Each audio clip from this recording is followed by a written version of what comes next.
Hey folks, welcome to There's No A in Creemee, live from Great Ice. Where are we? What are we doing? Special road trip. Well, we're right across the street from the skate shack where we used to record. That's and true. We're out on Lake Champlain, frozen, at the Great Ice Festival. So you can come up here and skate on these amazing rinks that Andy and the crew up here have set up. It's very cool. And you can borrow skates from the skate shack. You can see for real, it really is a skate shack, not just our summer home for the podcast. It's multi-purpose. Yeah. What is Great Ice? What is it all about? It's about winter and having fun in winter, skating, sled dogs, that bonfire over there's a Christmas tree. Everybody's Christmas trees from the town are burning over our shoulder back there. We're going to have fireworks and some snow games, snow badminton, all kinds of fun. Whoa, yeah. Lots of stuff. Yeah. All right, so you should come up and check it out. It's a lot of fun, and we really hope you enjoy this episode. We do. And this is because we had heard rumors that Portland, Maine was about to have a surge. And they were then suddenly under surge like two seconds later. I was going to call the mayor, and the mayor had to cancel the call with me to compare notes because by the time I had reached out, they were already under a surge with ice. And that was practically in our backyard. So I called my chief of staff that weekend and I said, we can't do a tabletop and planning in like 2 weeks' time or so. We're doing it basically tomorrow. The warning here was if you are going to delegate, ideally you should do this. If you're going to delegate it, you better be very, very careful about how you do that and you prescribe that, or else you may not survive a legal challenge. Hello, Vermont. I'm Andy Julo. And I'm Joanna Grossman. And this is There's No A in Creemee. Vermont politics, culture, and beyond. Thanks for joining us. Hello, and welcome to There's No A in Creemee. How you doing today, Andy? I'm doing well. How are you today, Joanna? I'm awesome. I had a lot of fun skating at Great Ice. Yes, we're just rolling in out of that clip. Yeah, we had a really good time. Yeah, I don't want to ruin the magic, but there's an editing cut there. We didn't just run in off the ice. Yeah, we thought it would be really funny to be like pulling off our coats at the beginning of this segment and make it look like we had, but we tabled that. It was so fun, and everybody really should get out there and skate. How long is how the rinks open? Yeah, as long as we can keep them open. Okay. Yeah, and then we were there Friday night, and Saturday and Sunday were just booming as well. Sunday was such a beautiful day, and we do our over and back trek, which sounds simple. You just walk across the ice to Knight Island State Park, 1.7 miles. Get a cup of hot chocolate if you're lucky, if they haven't run out yet, and then you turn around and come back, and everybody loves that event. That is so cool. Yeah, I was sorry to miss that one. Lots of people, lots of dogs, and we had one goat that completed it. Nice work, goat. Nice work. His name was Lord Voldemort. No way. Yeah, seriously. Wow, I can't believe you hiked with Lord Voldemort. Me neither. Wow. He poops a lot. That seems on brand, actually. Yeah. Aw, that's fun. And the fireworks were amazing. Yeah, we've had Mike Beaujolais has done those for years, and he was retiring, and he cleaned out the garage and made sure he set everything off, and he threw his all into that finale. Truly. Yeah. Yeah, it was awesome. I was sitting there with my finger on the button for the music, and I kept surely this has to be it. And my phone kept locking, and I'd have to unlock it.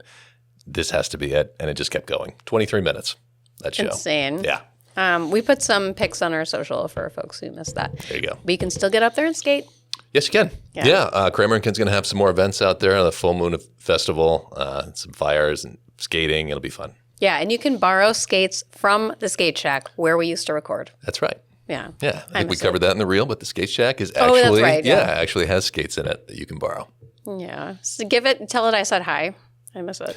So Vermont Business Magazine is having a really neat little survey you can fill out. It's not little. It's actually kind of long. It is a long a lot of categories. A lot of categories, and you can vote for your favorite businesses. And there's a new category. It is the penultimate category. The second from the last category is Best Vermont Podcast. And we are asking folks to please consider filling it out and writing us in. Right. And you don't have to fill out the whole thing. You can scroll to the bottom. You can. Check the penultimate question. Yeah. Yeah. And submit it. It's a write-in question. There's no multiple choice. Yeah. Yep. Yeah. We're not asking you to like undermine existing choices. Exactly. Yeah. Yeah. It's our little write-in campaign. Well, I mean, there are no pre-existing choices. It's a total text box vote. So, yeah. Yep. Okay. I just thought it would be funny if we said it was a write-in campaign. But you're right. There are not any choices. Well, it is. You have to write it in. Yeah. Yes.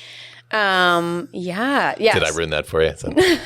I'll get over it. All right. Yeah, so that's fun. So please vote for us. Well, I've put the link up in our stories, Instagram stories, at least once, and I'll do it a couple more times too. But check it out, and thank you for your support. We You have appreciate until it. March 1st You haven't, yes. before voting is closed. So get on it. Yes. Yeah, but thank you. We may continue to shamelessly plug ourselves. Yeah, we will for sure, yeah.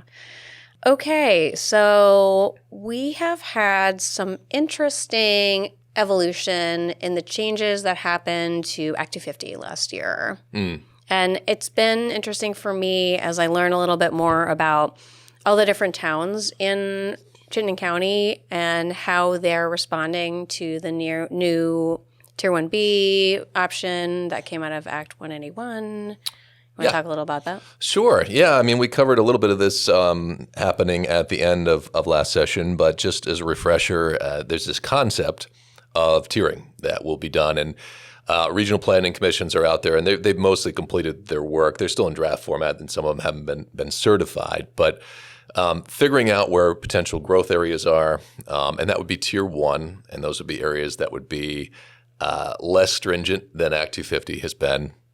And then there would be Tier 2, which is pretty equivalent. It would be subject basically to the current rules of Act 250, plus a road rule, which has been controversial, right? The governor has been very outspoken about the road rule, which would say that, if you're coming back off a road and you're building a driveway that is 800 feet or more for a single residence, or 2,000 in combination. So if you got a bunch of that like spider out and split, you can't get around that 800 feet. Like it's 2,000 total on that, then you would have to go through Act 250.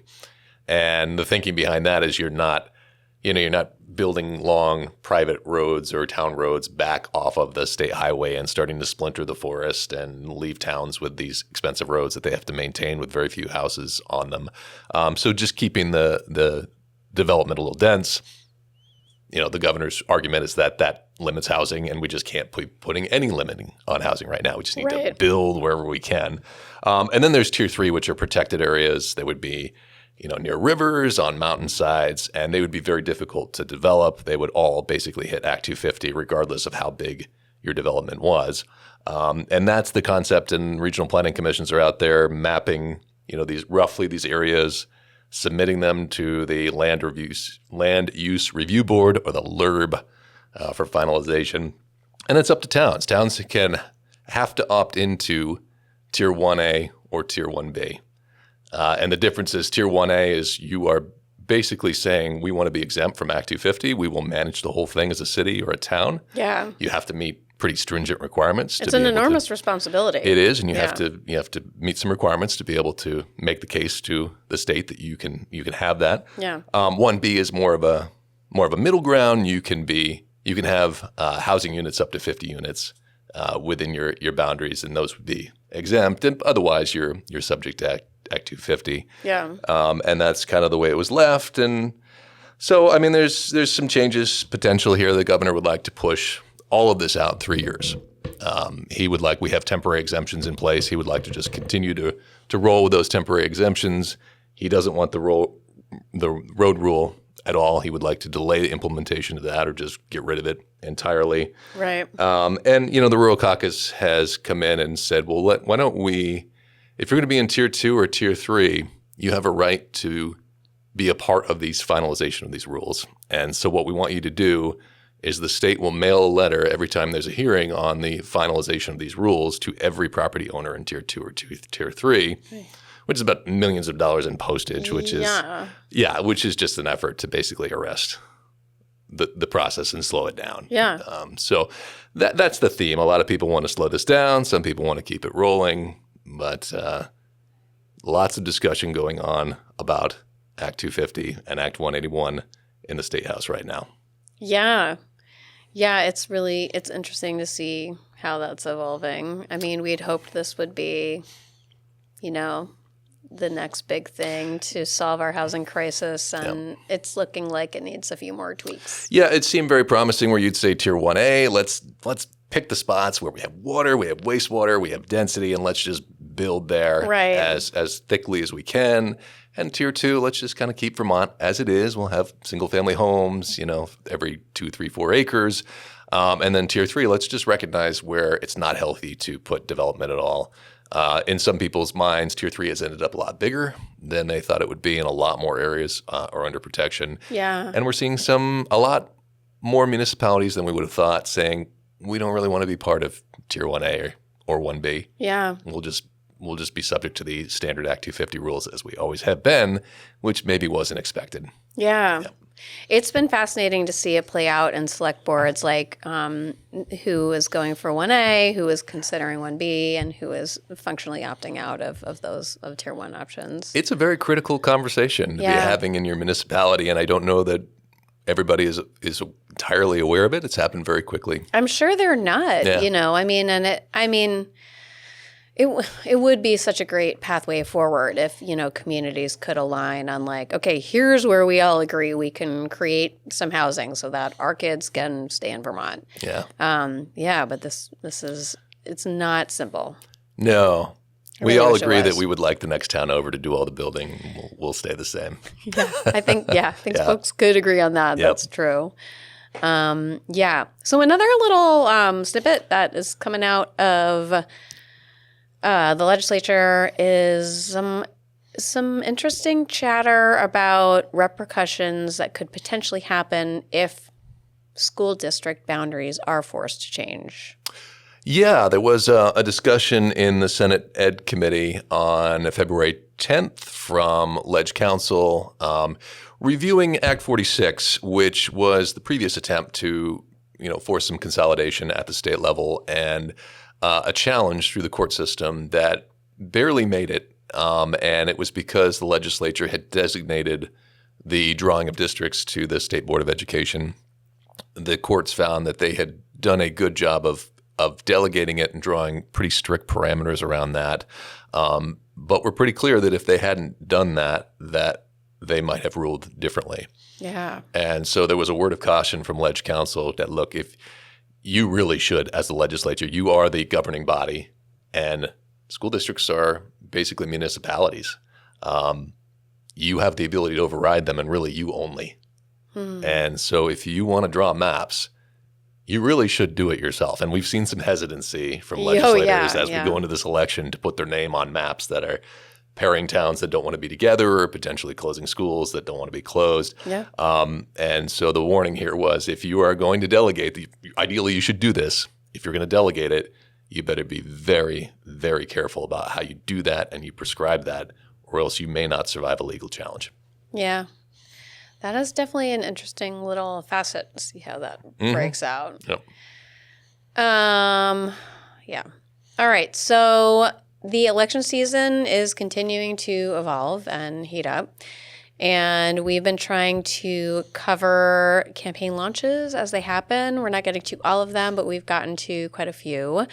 And we got to visit Elaine Haney's state senate launch. She's running in Chittenden Central. She's one of 2 primary challengers. And we got to interview her a little bit after the launch. And you guys are going to see that interview next.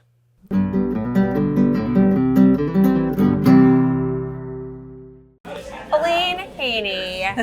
Oh my God, this is so exciting. Welcome to this mini segment of There's No Way in Creemee. Thank you. What are we doing here today? I just announced my campaign for Vermont Senate for the Chittenden Central District. Mazel tov. Thank you. It's very exciting. Okay, so tell us, why are you running? What are you after? I am running because after 12 years of being an elected official here in Essex Junction and Essex Town, I have really built up a lot of experience about municipal budgets, what taxpayers at the local level are expecting, and how to deal with what comes down from the state. And so I'm really interested in making sure that those voices are at the table at the state level when those decisions are being made.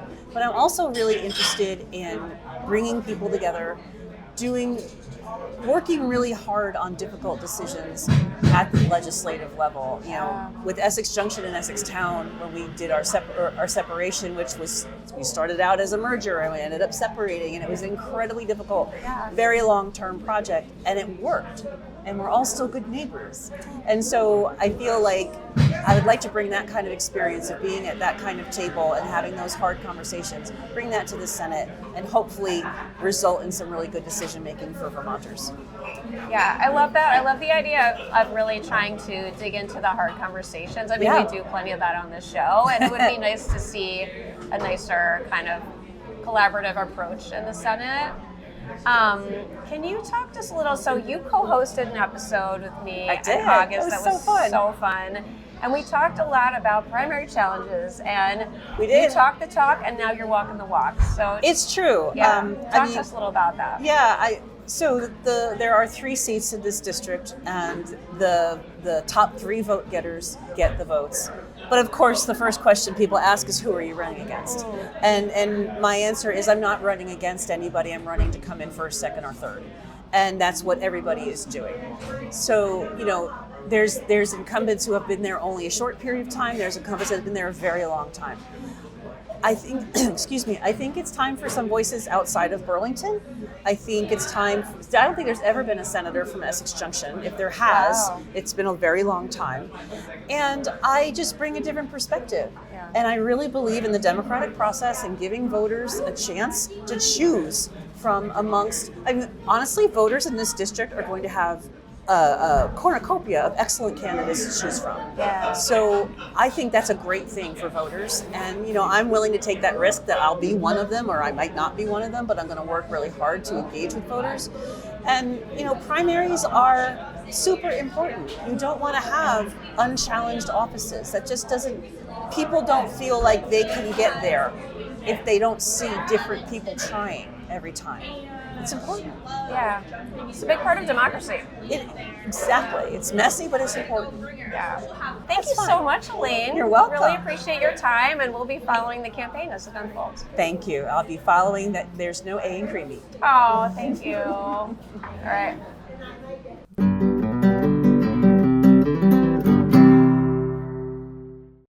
So we got the chance to interview Mayor Emma Mulvaney-Stanak, and you guys are going to hear that interview in a second. It was fun to have her in the studio. Absolutely. Yeah. Burlington, such an economic driver for the state of Vermont. Lots of opportunities. Of course, we have some challenges that we're aware of there as well. And we get into that. Get a little style segment. Yeah, we got to do a little special City Hall style. Mm-hmm. That was fun, and she was into it. She was into it. We nerded it up a little bit. We got into some deep policy issues. Yeah, I think she called us nerds, right? Yeah. She said She said this is the This nerd, is the nerd podcast. I felt really good about that. Yes. Yeah. She knew I not was to like, call us specifically nerds, but I would not have been offended. No. I think I volunteered that this is a nerdy question. Yeah. Yeah. Yeah. When I asked about Dillon state status. Yeah. I love that she indulged us with all the questions. And you know, working for a Church Street business, like, it was great to talk with her a little about all the Burlington stuff. Yep. Yeah, it was fun. We hope you guys enjoy this interview.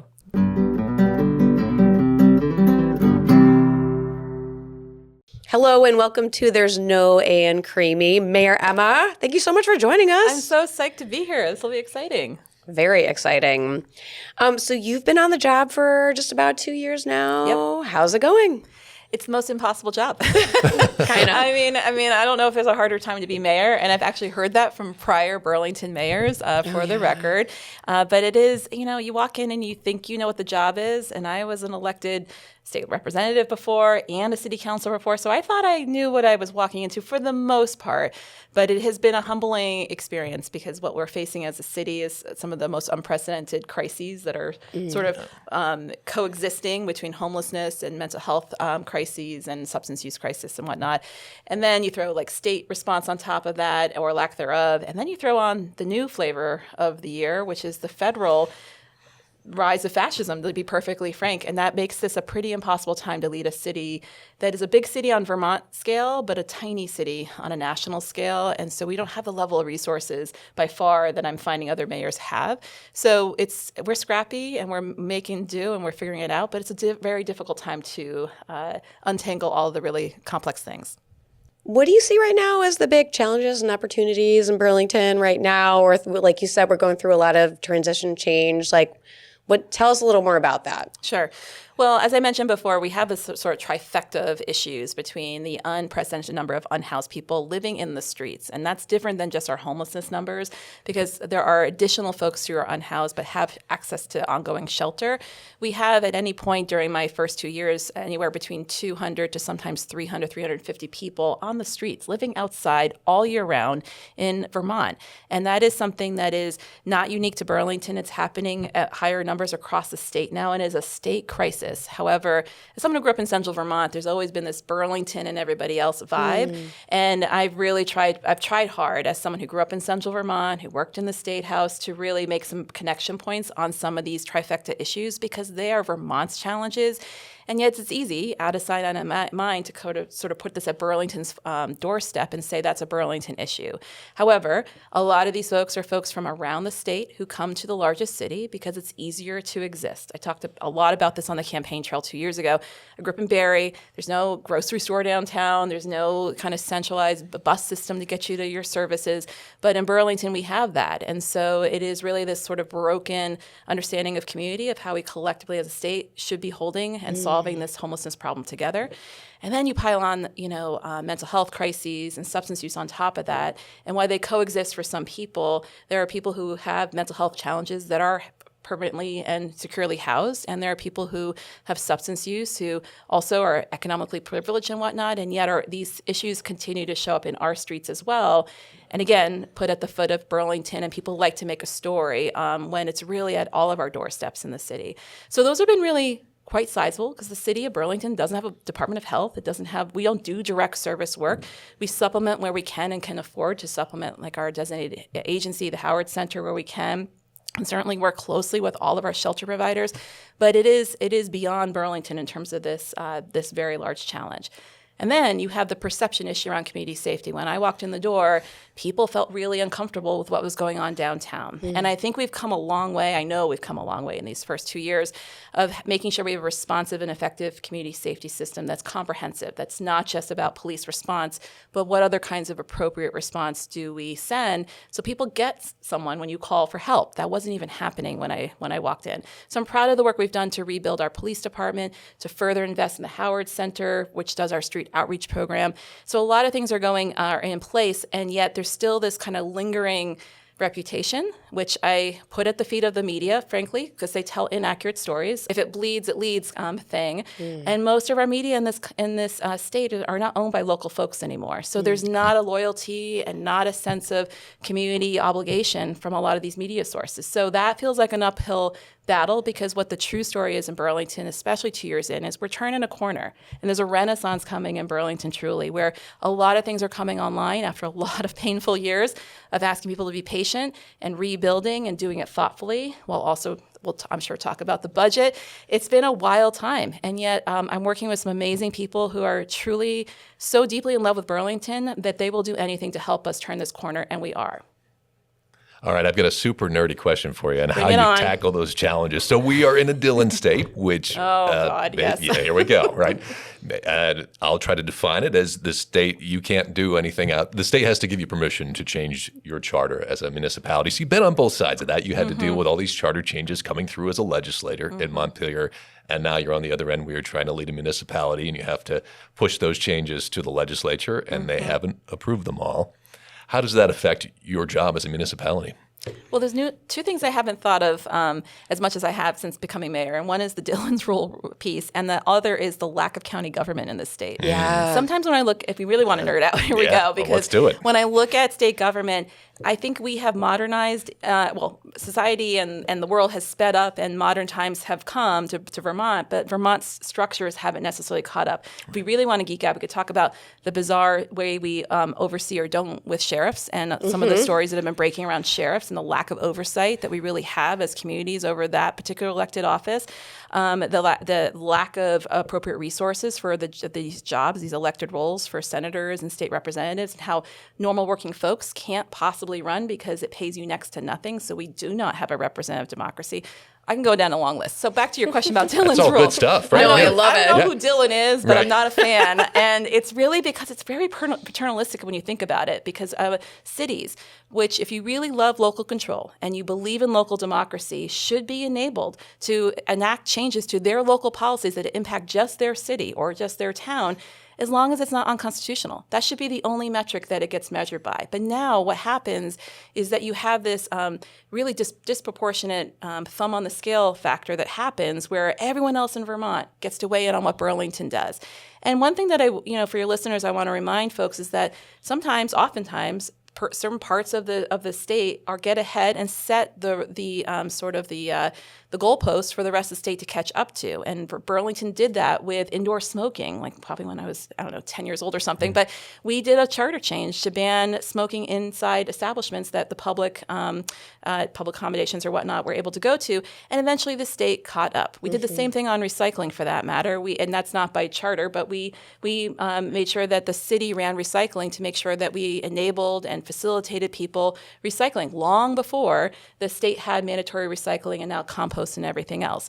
So they're not bad things that come from this. It's really around honoring democracy in the most fundamental way, and also allowing us who often have different issues in Burlington than a small town like Barre, where I grew up, to be able to do important things. And one of the biggest ones right now that's been on the wall for 10 plus years is our gun reform charter change to ban guns where they serve alcohol. And the science can't be clearer. And it's weird to say when Texas and Florida are ahead of us, what are we so scared of? Because Texas and Florida do ban guns in places that serve alcohol, and they get it. So we should be able to figure that out too. Yeah. Yep. And that's one your electorate approved, and it's been sitting in the legislature Twice. And, ever the overachiever, we brought it back a second time. Yeah. And it was approved by 80+% of voters. I mean, you can't get more local democracy, local control. But it really irks me when people use that local control argument, when it benefits their argument, and then they suddenly stop talking about it when they don't agree with the fundamental issue. Yeah. And having been on the receiving end of all those charter changes in the legislature, how different is Burlington's needs from the rest of the state? Right. Yeah. I mean, we're one state. So that's the other thing is, Yep. This would actually be a beneficial thing, the gun charter question on a statewide level. I would much rather the state take this on and make sure that everywhere that serves alcohol consistently applied science, frankly, and safety precautions in every place. However, folks are not there yet, and we can do a whole other podcast about gun policy and how behind I really think our state is and how terrifying that is, especially when we're now in this place where the federal government is starting to do completely unruly and dangerous proceedings. And I've been reading everywhere where people are on all sides of the spectrum are trying to access even more guns and whatnot. And we are a very loose gun state. And so people can easily get guns who have no business having guns. And that is one of the many things that keeps me up at night is how we have not seemed to be brave enough to say we need to change that culture here in this state. I'm wondering if you can share with folks a little bit about Modern Gov and some of the changes that you've made to city government and that you're trying to implement, the reorganization, working for Phoenix Books and going to Church Street Marketplace and all that stuff. I've been really interested to kind of observe that from afar. And I'm wondering if you could share some about that. Great. This really is the dork podcast, Oh, right? yeah, About government? hardcore, yeah. Okay, just confirming because, wow, not many reporters out in the media ask about Modern Gov. I love it. Let's talk about it. We're long form. I love it. Yeah.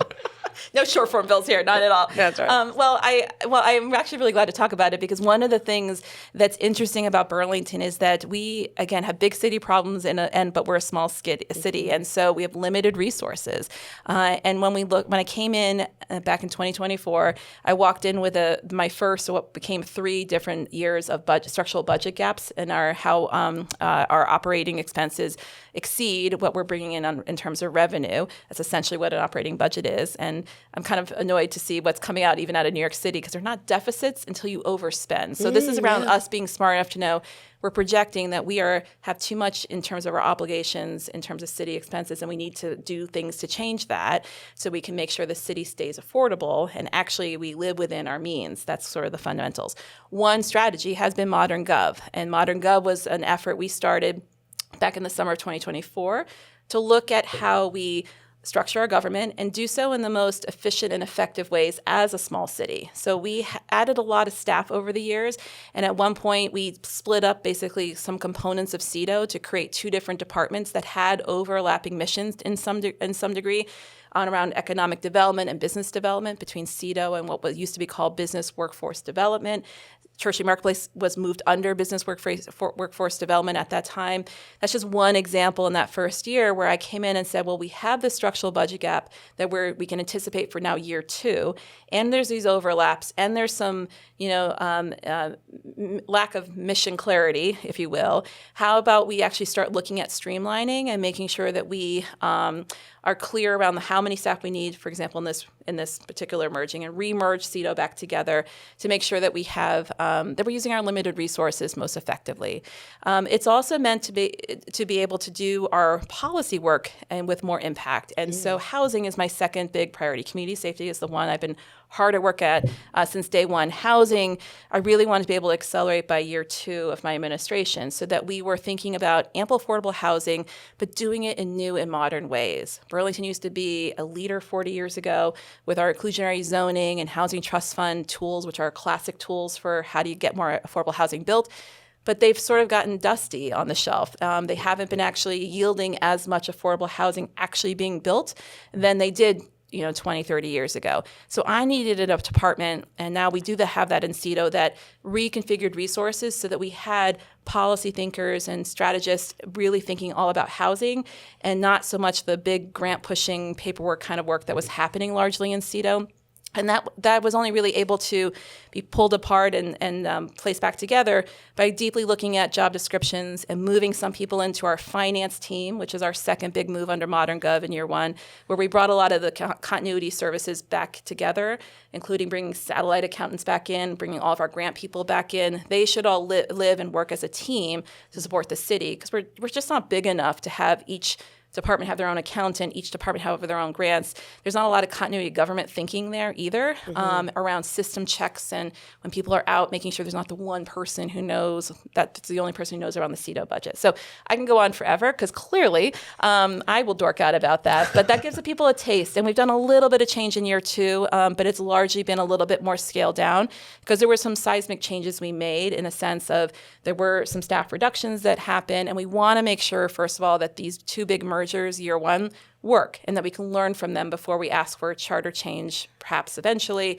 And also, we have a UVM class actually studying it right now, which is great, to really tell us what did we learn in that process, what could we have done differently, how could we communicate it differently or better, all these different components to make sure that this is a tight and well-designed initiative that yields the results we want.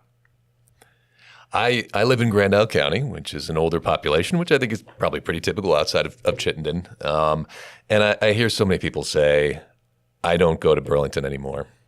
What do you say to folks who tell you that, and how do you bring them back to Burlington because it's so important to do that? Right. Well, I invite people, first of all, to come back down. I just ran into a bakery owner a couple weeks ago who played me. At first, I was like, oh, God, what are they going to play me on their phone? They played me a recording of a customer who had come in and said, because of this bakery's savvy Instagram presence or TikToks or something like that they came back downtown after 6 years of not being downtown. Burlington has a lot of these issues I've described before, but we are so much more than just those stories. There's still so many vibrant local businesses and fun and active events and whatnot happening. There can be, as Daniel Tiger says, I have small children, two truths at the same time, or two stories at the same time, multiple truths. There's a lot of nuance here around what's going on in Burlington. We are not defined by a few of the sensationalized stories that have happened here in Burlington. So I invite people to come back in and come downtown and to support local and to support their own Vermont and to get an updated firsthand experience, and don't just rely on secondhand, thirdhand, or worse, these media sources for the distorted stories that are going on, because you're leaving your neighbors behind. We only hurt our local economy, our regional economy, by leaning into that and then defaulting to Amazon purchases or defaulting to just not coming in and supporting your local downtowns in general. The other piece I would say is we've done a lot on community safety. I'm proud of this. USA Today did not call me personally, but we're in the top 10 safest communities in the entire country. And I look at consistent data across the board. And so sometimes I want people to remember we have very low, gun violence. We have very low any sort of violent crimes in the city. That's all stayed consistently low. What people might be uncomfortable about is the human suffering pieces of that trifecta I mentioned. And that should make us uncomfortable, right? And we should do something about that as a community. But that in and of itself does not make folks physically unsafe. Uncomfortableness is different than actual physical safety. And so we have to grapple with that as Vermonters as well, because there's a lot of work to do there. Okay. So this is a hard pivot, very difficult topic. We're interested to hear how you feel that Burlington and Vermont is in terms of preparedness for ice and an ice surge coming here, similar to what happened in Minneapolis. Of course. Well, if there's two things that I am laser focused on right now, it's ice preparation and making sure we deliver a balanced budget. Those are the I'm only on two notes right now in terms of what our team is really focused on. I don't know how anyone could be watching any news or social media because everything's basically live streamed at this point and not be deeply disturbed about the state of our democracy, the overreach of federal government, the unprecedented violence that's happening, that's orchestrated by the federal government, and how unpredictable and unhinged it all frankly is. And I want to be clear, since pretty much day one or month one or two of Trump's second administration, there have been ICE engagements here in the state of Vermont. It's not like we've been protected and immune.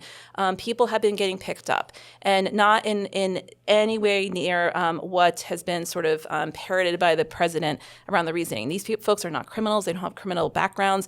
People are being picked up in very unfair ways. They've been doing by and large, folks have been doing the process as expected of them. I've heard people getting turned away when they show up for immigration proceedings, then sometimes getting apprehended and detained. That is not the country. I don't recognize our country anymore.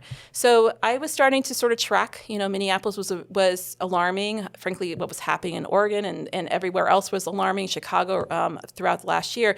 But these were big cities, right? And then I was thinking, well, we're in Burlington, but we're also in Vermont, and we have some outspoken federal leaders. And we certainly have folks who've been asking us to do even more because we have an airport. And as people know, with in the region, we've had more capacity in our state prisons. So this has been a conversation that's been like bubbling, right? What's going to happen next, and what's Vermont's piece of it? What's Burlington's piece? About 2 weeks ago, with the second very basically public execution of a legal bystander, a legal witness in Minneapolis, I will remember this forever, was standing upstairs in my house away from my kids, of course, and was feeling very dysregulated in my nervous system and very fearful of what was going to happen in Burlington. And this is because we had heard rumors that Portland, Maine was about to have a surge, and they were then suddenly under surge. Like two seconds later, I was going to call the mayor, and the mayor had to cancel the call with me to compare notes because by the time I had reached out, they were already under a surge with ICE, and that was practically in our backyard. So I called my chief of staff that weekend, and I said, we can't do a tabletop and planning in like 2 weeks' time or so. We're doing it basically tomorrow. And we assembled our team, and I'm so grateful because, first of all, we have very capable leaders in our city government, and I want folks to know that. Our chief of police, Chief Burke, and our chief of fire, Chief Curtin, are just like wired and designed for this kind of preparation. And we are so values aligned at this point, which is an incredibly gives me peace of mind to know that what we're going to do is protect our community to every extent we can, to communicate with our community so that they know what is rumor versus fact, and also to make sure that we can hold the fear that people are experiencing right now. And also know where government's role begins and ends, and then when the role of community and mutual aid begins and ends, because there's only certain parts that the city can do, and then by extension, the beauty of Vermont and the beauty of Burlington is people come in and can do the other wraparound response to make sure that people's basic needs can get met, that people can get food at home, kids can get to school, medicine, all those kind of fundamentals are not things the city can hold, but that we can encourage and direct people's anxiety into action and move that into caring for this community community and doing what we can. So we're well into preparations. There's more to come. I mean, things are happening every day, and we'll continue to monitor issues and make sure that we're continue to make sure people know that how we're preparing if and probably when something might happen that is even more than what we've been experiencing so far. So you're taking that potential threat very seriously and preparing for it. Do you feel you have support outside of the city bounds and that those folks are taking it seriously as well? I want to reiterate again that Chief Burke is a great asset for Burlington because he came into this role. I can go on a whole 2-hour rant about how appreciative I am of the partnership with Chief Burke because it really is.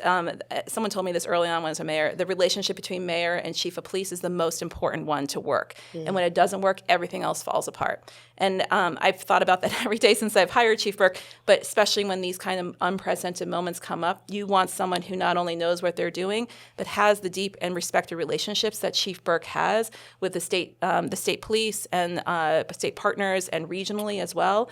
And so he has already convened a lot of conversations, and we're already proactively also bringing Winooski under our wing. Burlington is so much better resource than Little Winooski, and if the feds come with any sort of surge, they're not going to care who's on what side of that bridge. So we really want to make sure that we're doing mutual aid and solidarity as much as possible and coordinating as much as possible. And I do think that as the city with the biggest police agency and with a very well-respected and seasoned chief of police, that we can actually be a real asset for this region to stabilize where we can and to, again, have strong coordination. Sure. Thank you. Yeah, a little bit of a pivot here, but so coming from Grand Island County and a lot of the rest of the state, the Progressive Party is not as well known and doesn't have as many seats. What appeals to you about the Progressive Party? Why did you make that choice, and what does it bring to the table? Sure.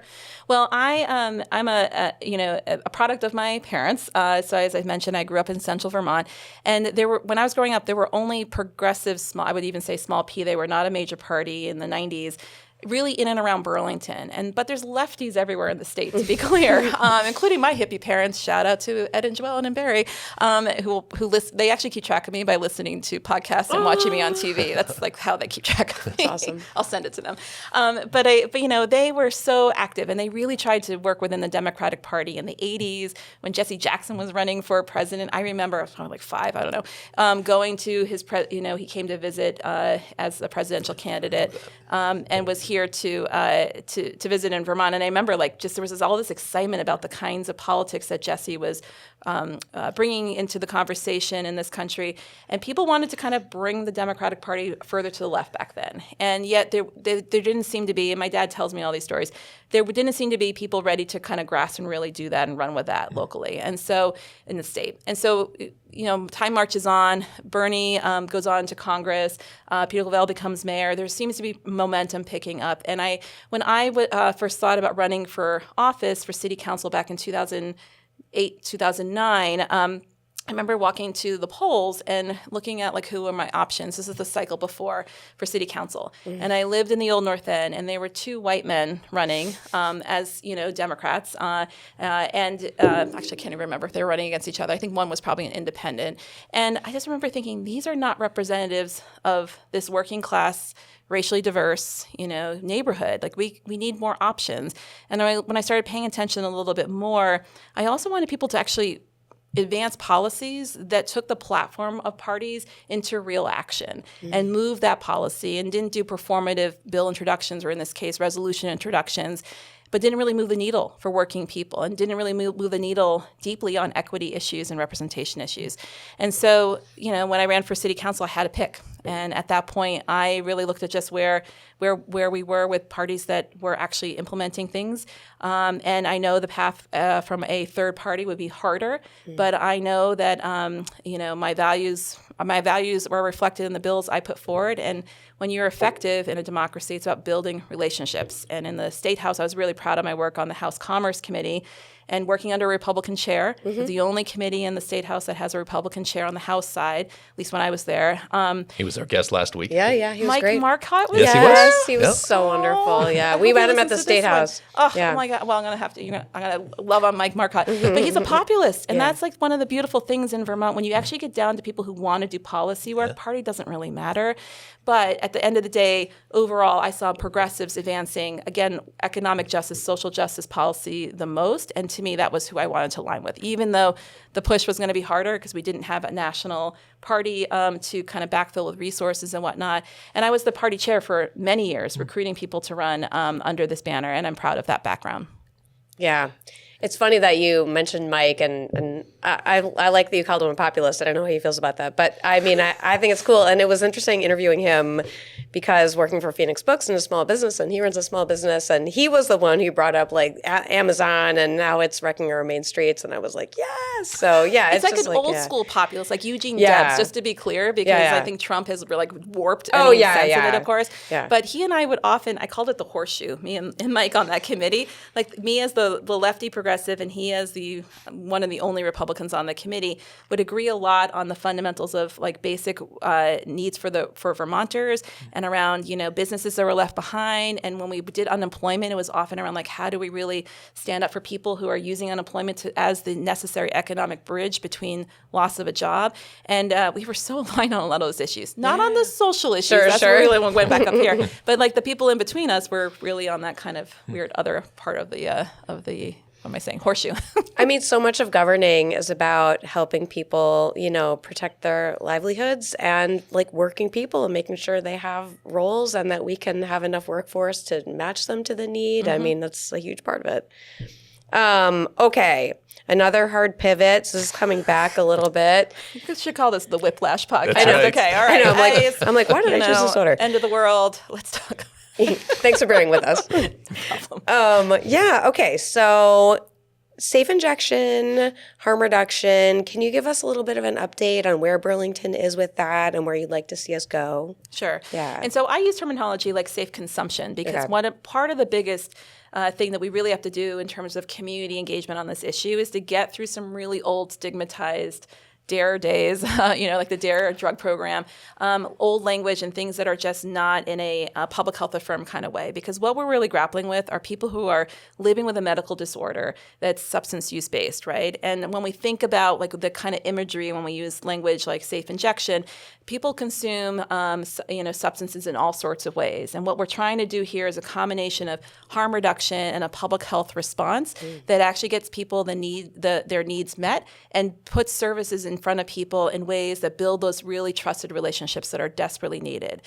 So where we are right now, the Burlington ended up being the only community to put our hand up consistently, I will say. So both Mayor Weinberger and myself, so 2 mayors, 2 administrations, several city council configurations over the last, I would say 5 to probably even longer years in Burlington have consistently said we need different solutions on the table and we should be looking elsewhere outside of just the U.S. for tools and strategies that have worked elsewhere. And overdose prevention centers are widely used in Canada and a lot of other places around the world as not only a life-saving tool, but again, putting critical services and relationships in front of people who are struggling with substance use to be able to find a way towards treatment and hopefully recovery.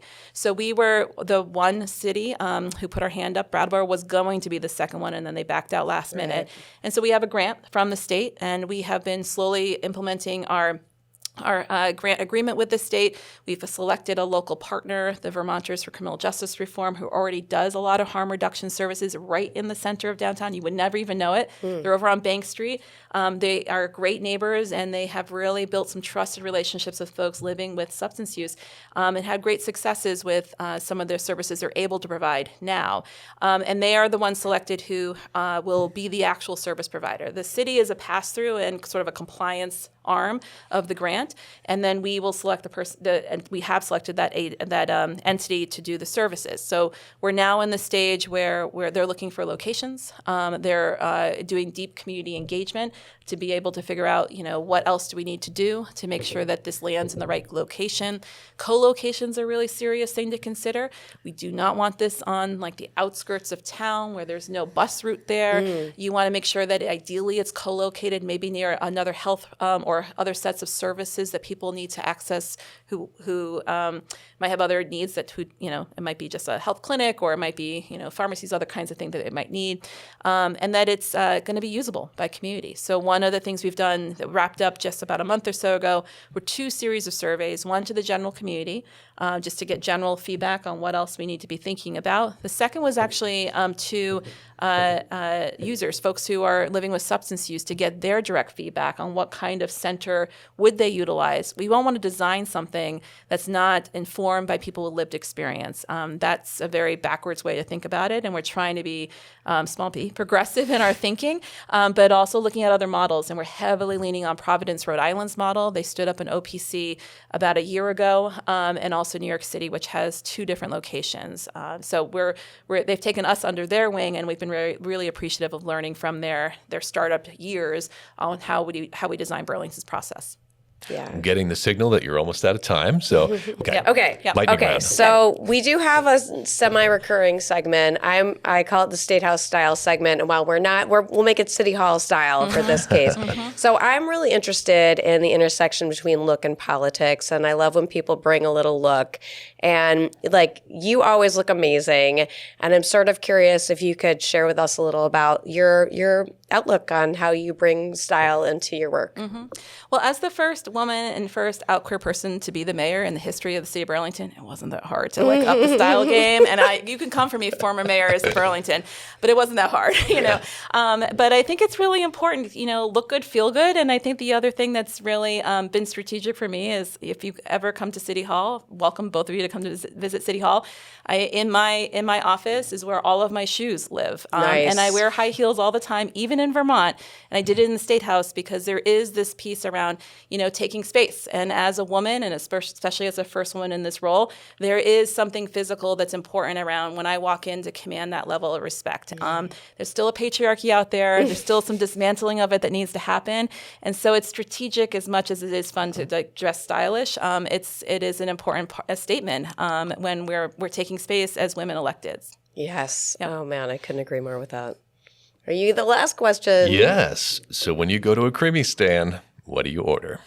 I order a classic twist of vanilla and chocolate together. Yep. My 6-year-old and I share that love of that. And I just like it plain. He will add the rainbow sprinkles because otherwise you can't have it any other way. Right. And I always get it in a cone because there's also that magic of the Creemee in the cone situation. Yeah. Totally agree. All right. Yep. So no sprinkles for Mayor She's a Emma. sprinkles person. No. Yeah. Yep. I don't like candy either.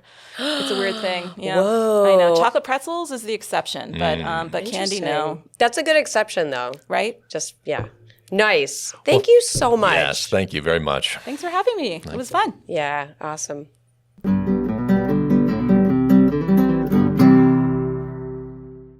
Well, that brings us to the end of this episode. Thank you all for listening. Follow us between episodes for the latest updates on our socials at There's No A in Creemee on Instagram, Substack, and Blue Sky. And catch us on our next episode of There's No A in Creemee, Vermont Politics, Culture, and Beyond in Apple Podcasts and Spotify.